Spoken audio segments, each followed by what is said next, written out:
नमस्ते। आप सबको रक्षाबंधन की बधाई व शुभकामनाएं। सब भाई बहनों में परस्पर प्रेम और सम्मति बनी रहे। सबसे पहले ये जान लेते हैं कि रक्षाबंधन क्यों मनाया जाता है। कथा के अनुसार जब वामन अवतार लेकर भगवान ने राजा बलि से 3 पग भूमि मांगी तो राजा बलि मान गए।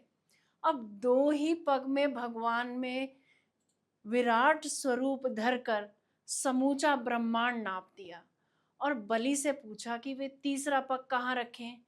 अब बलि को ये तो पता चल गया कि भगवान उसके सामने खड़े हैं, तो उसने कहा कि तीसरा पग मेरे सिर पर रख दीजिए और साथ ही एक वरदान मांगा कि भगवान दिन रात उसके सामने ही रहेंगे।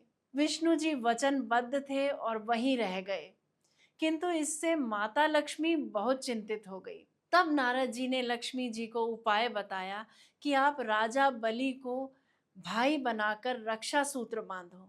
लक्ष्मी जी ने साधारण स्त्री का रूप बनाकर राजा बलि से मदद मांगी और उन्हें रक्षा सूत्र बांधा।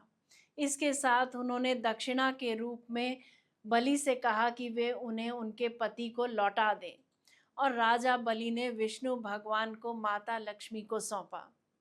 यहाँ से शुरू हुआ रक्षाबंधन का त्योहार। माता लक्ष्मी ने राजा बलि को श्रावण पूर्णिमा के दिन राखी बांधी थी। श्रावण पूर्णिमा को द्रौपदी ने भी श्री कृष्ण को रक्षा सूत्र बांधा था और श्री कृष्ण ने द्रौपदी की रक्षा का वचन दिया था, जो उन्होंने चीर हरण के समय चीर बढ़ाकर पूरा किया। सावन के अंत में रक्षाबंधन का त्योहार मनाया जाता है। इस बार रक्षाबंधन 19 अगस्त 2024 यानी सोमवार को मनाया जाएगा। कुछ अच्छे शुभ संयोगों का निर्माण हो रहा है इस दिन। आइए जानते हैं। सूर्य और शनि दोनों ही अपनी स्वराशि में रहेंगे। सूर्य अपनी सिंह राशि में और शनि कुंभ राशि में। ग्रह अपनी स्वयं की राशि में अक्सर शुभ फल प्रदान करते हैं।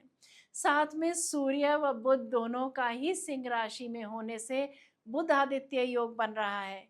यह योग सुख समृद्धि व व्यापारिक क्षेत्र में प्रगतिदायक माना जाता है।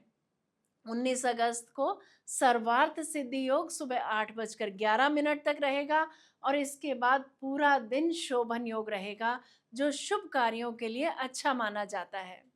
इस दिन श्रवण व धनिष्ठा नक्षत्र का संयोग बनेगा। श्रवण नक्षत्र रहेगा सुबह 8:11 तक और उसके उपरांत धनिष्ठा नक्षत्र संपूर्ण दिन व्याप्त रहेगा। ये दोनों नक्षत्र ही शुभ माने गए हैं। सुबह सूर्य उदय से लेकर दोपहर 1:35 तक भद्रा काल का समय रहेगा। भद्रा काल में होलिका दहन, रक्षाबंधन, भाई दूज आदि पर्व नहीं मनाए जाते। अतः भद्रा काल समाप्त होने के बाद ही रक्षाबंधन का त्योहार मनाया जाएगा। दोपहर 2:06 से रात्रि 8:19 तक क्रमशः चर, लाभ, अमृत और चर के अच्छी चौगड़ियाँ रहेंगी। अतः इस समय के दौरान राखी बांधने का शुभ मुहूर्त रहेगा।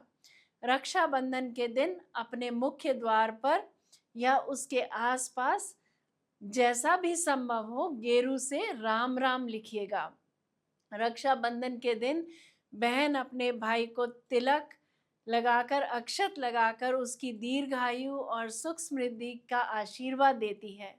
भाई को राखी बांधती है। आज भी रक्षाबंधन में राखी बांधते वक्त या किसी मंगल कार्य में मौली बांधते वक्त यह श्लोक बोला जाता है। येन बद्धो बलि राजा दानवेंद्रो महाबलः तेन त्वामनुबध्नामि रक्षे माचल माचलः।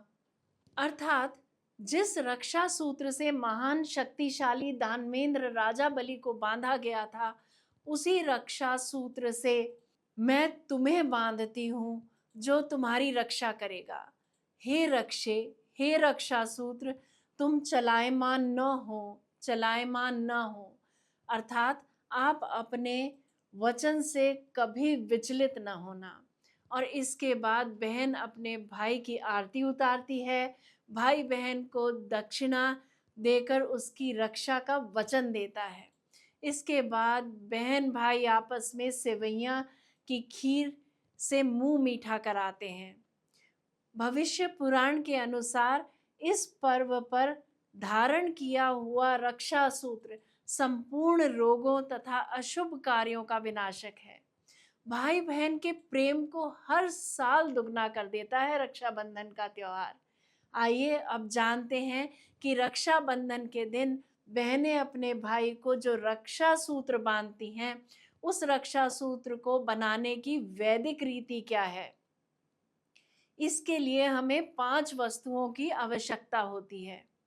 पहली, दुर्वा घास, जो वंश वृद्धि और प्रगति का सूचक है, बुध ग्रह को मजबूत करता है। दूसरा, अक्षत, यानी जो खंडित चावल ना हो, जो चावल खंडित ना हो, जो साबुत चावल हो। धन, वैभव और समृद्धि के लिए, और चंद्र और शुक्र के लिए। ये चंद्र और शुक्र को स्ट्रांग बनाते हैं और मन को भी स्ट्रांग बनाते हैं। तीसरा, केसर, तेज बढ़ाने के लिए, सूर्य व गुरु का प्रतीक है ये। चौथा, चंदन, जीवन में शीतलता बनी रहे और कभी मानसिक तनाव ना हो, ये चंद्र को मजबूत करता है। और पांचवा, सरसों के दाने, शत्रु रूप हमारे दुर्गुणों का नाश करने के लिए। इन पांचों चीजों को रेशम के कपड़े में रखकर उसे बांध दें या सिलाई कर दें, फिर उसे कलावे में पिरो दें। इस प्रकार वैदिक राखी तैयार हो जाएगी, जो आपके भाई की न केवल रक्षा करेगी, अपितु उसके जीवन में सुख समृद्धि लाएगी। सदैव प्रसन्न रहिए, जो प्राप्त है पर्याप्त है। आप सबको रक्षाबंधन की एक बार फिर से बहुत बहुत बधाई। नमस्ते।